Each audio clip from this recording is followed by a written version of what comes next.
14 minutes before the closing bell rings. It's stocks to buy on the close. Buy on the close, up 163 points for the Dow Jones Industrials. The S&P up 22.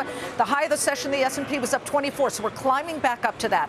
We are coming off the worst quarter since 2011. That was the third quarter. Now in the fourth quarter, we've had day two of a crazy, crazy couple of days. And there may be more green in the future, though. Since 1995, the last 3 months of the year, here's a little history for you, have been notoriously bullish for the stock market. They often call it the Santa Claus rally, as you've heard, posting an average gain of about 5%, by far the best quarterly return of all four quarters, just about every year.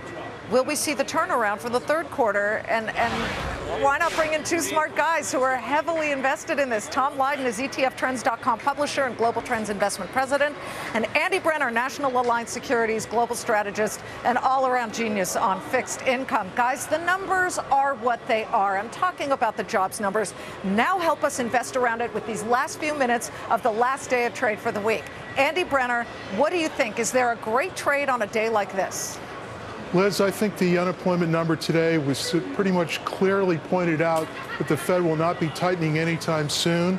I think you removed the huge uncertainty that the Fed had created on September 17th when they went to justify the decision by using China and emerging markets. Now I think that uncertainty has been removed, and I think we're going to be off to the races between now and the end of the year. Yesterday, I heard two people in the elevator in the building at Fox say, I'm going to 50% cash. Tom, is that a mistake? Because there's simply fear about the elections or China or the Federal Reserve, which are three formidable worries.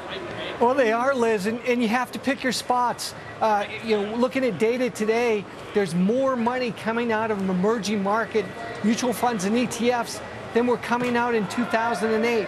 So those types of concerns are real, and we have to look at them.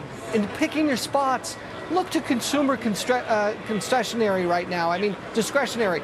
You really have to look at areas where when people are cutting back a bit, and even though gas prices are lower, which is great, they're not spending as much money. And hold on a second. Come on short. There's actually an ETF that you gave us that we should put up right now, which compiles a lot of consumer discretionary names. It's the XLY. And what names are in there, and why now when they weren't great performers in the last quarter? Well, actually, consumer discretionary is the best performing sector in the last year, and also year to date. You've got Home Depot, you've got Amazon, you've got more people shopping online. You know, it's toothpaste, it's paper plates, it's beer, it's stuff for the kids where you're not necessarily traveling as much. So investors and Americans are watching their wallets very, very closely.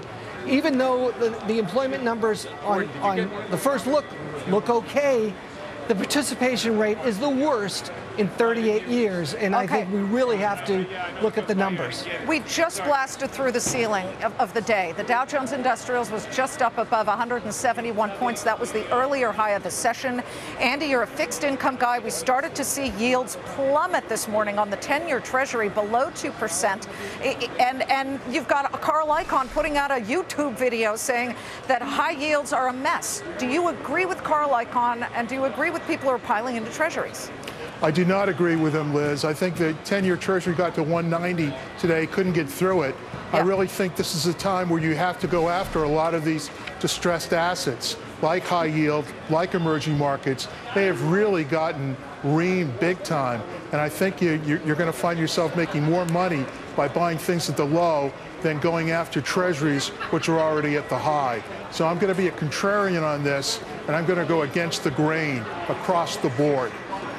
That's what Andy, I'm with you. I'm absolutely with you here. But one thing we have to point out is the debt that emerging markets are taking on are just incredible. They've really enjoyed some good times. The debt to equity ratio is really getting out of control. If that could continue to spiral, where valuations even get better, but we might see some more downside.